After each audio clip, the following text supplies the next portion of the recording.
happy Cinco de Mayo. And contrary to popular belief, Cinco de Mayo is not Mexican independence holiday.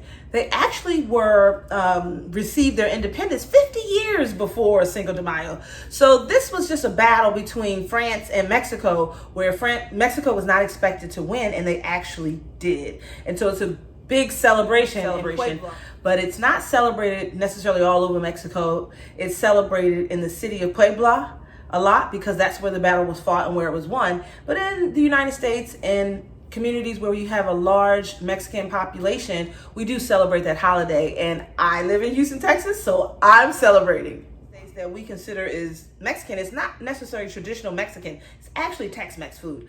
So fajitas is on that line, and I love me some good Tex-Mex because I like to say I'm a Texan now. So I'm gonna do seafood fajitas, which are gonna consist of shrimp and lobster. I'm gonna make a homemade guacamole, and it's good. And I bought my little Daisy sour cream, of course. I have my cheddar cheese that I'm going to grate. And I'm also going to make some Pico De Gallo as well. And what else do I have on the menu? Oh, I'm also going to show you how I make my frozen margarita. I do have a little bit of tequila in the cabinet there. So there are probably going to be a few parts to this video. We're going to have part one, and part one is where I'm going to make the marinade. Part two, I'm going to actually go outside and start the coals. And I want to explain that a little bit more because from my understanding from my previous video where girls can grill too, and I grilled the chicken, in that particular video, I did not really go into, I think, enough depth on how I do it. So I'm going to do that in part two. And then in part three, I will put the food on the grill. And part four, I'm going to make that margarita for you. It's very, very simple. I'm not really doing anything from scratch. So it'll be a nice little margarita, a quick margarita that you can actually make yourself at home. So let's get started with the marinade. We have all the ingredients laid out for you. You can see them. One of these sides, you'll be able to see the actual ingredients. So I have olive oil, I have salt, pepper, I have dry oregano, I have fresh oregano. There's also poblano peppers and jalapeno pepper as well, tomato, lemon, lime, garlic, sour cream. What else do we have down there? We have so many different things. Oh, green pepper, I neglected to say, and cheddar cheese. So we have an array of ingredients here, and we're gonna start with the marinade, and I will separate the ingredients for the marinade. And some of those ingredients are fresh. So it's gonna be all the dry stuff that I mentioned, and then it's gonna be lime and olive oil. You know, those will be the liquid for the marinade.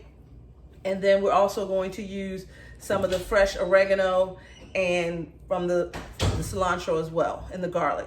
That's what we'll be putting in our marinade. And I got that from combining what different recipes had. I just scoured the internet because I've done this before, and I made a marinade and I have no idea what I did because I don't have recipes, and I just kind of go off of what I researched and put together.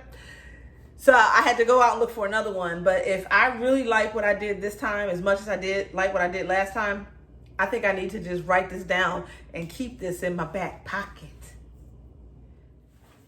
So now I've laid out all the ingredients. I separated the ingredients for the different sections of, you know, phase one, phase two, phase three, phase four. I have separated everything out, and I'm going to begin to chop up my oregano, cilantro, poblano pepper, I believe this is, garlic and onion. I don't remember what it says, but I think it is. I think that's what it is. But I'm gonna chop all that up because that's going in the marinade, and then I'll squeeze the lime and put the olive oil in, and then I'll put in my dry ingredients. Excuse me. What I wanted to say though, I know some people are thinking your channel talks about dream again. It's law of attraction. So what is going on with all this food stuff? Well, to be honest with you, if you know anything about the law of attraction, they always talk about feeling and that being a key component in activating it. I enjoy cooking a lot. It just brings me joy. It brings me peace. It's like it gets me in my zone. So I cook, especially now while we're in quarantine, because it's something that keeps my energy up, my vibration high, so that I can create for myself effectively, so I can manifest my desires effectively, because feeling has a lot to do with it. So what do you do? What do you like to do that brings that feeling, that happiness, that joy that just comes naturally on the inside, that doesn't have anything really to do with anybody else, but those things that you can do independent, solo of your family and your friends, that raise your vibration? Because right now we can't be around everybody that we know and love. So what do you do? What are those things that you think about? What's that song that you listen to? What is that TV show that you like? Because I use energy from all different aspects of my life. But I don't want to just keep binge watching television shows, and I'm not saying I'm not doing that, but I don't want to just continue to do that. I want to do something healthy and fruitful for myself. So therefore, I cook. And I hope my cooking is inspiring you.